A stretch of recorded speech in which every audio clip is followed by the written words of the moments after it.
Looking at these series of myths, we can often start to see, for example, in and around golf, this concept, and certainly this is often connected more so to, say, adolescent players, that the pelvis is kind of too fast, that the hips are too quick, for example, in the downswing. Anatomically, physiologically, simply not true. Again, this idea, if we tell a lie enough times, it eventually becomes a truth. Certainly in the case of this particular one, tremendous context is needed. It's looking at why, for example, the systems around, again, mainly adolescent players, which often then encourage then that pelvis to be so active. And that's something we'll look at very much in other tutorials. Being very mindful in this case, more so the pelvis is moving too fast. Realistically, what is actually happening is the rib cage and hands and arms aren't moving quick enough to catch up.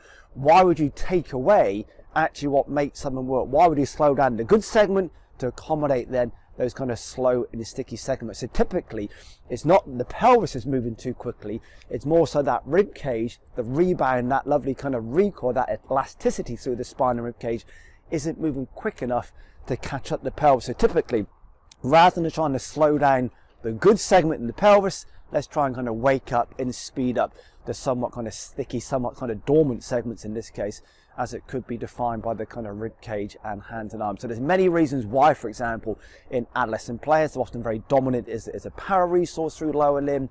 That's a typical reason why the spine is the last main skeletal segment to grow, for example, through those adolescent cycles. They haven't yet got that lovely kind of elasticity, so that connective tissue through the scapula, through the kind of rib cage into the kind of pelvis, have that lovely rebound, that lovely kind of tissue recoil, the stiffness in the tissue in some ways.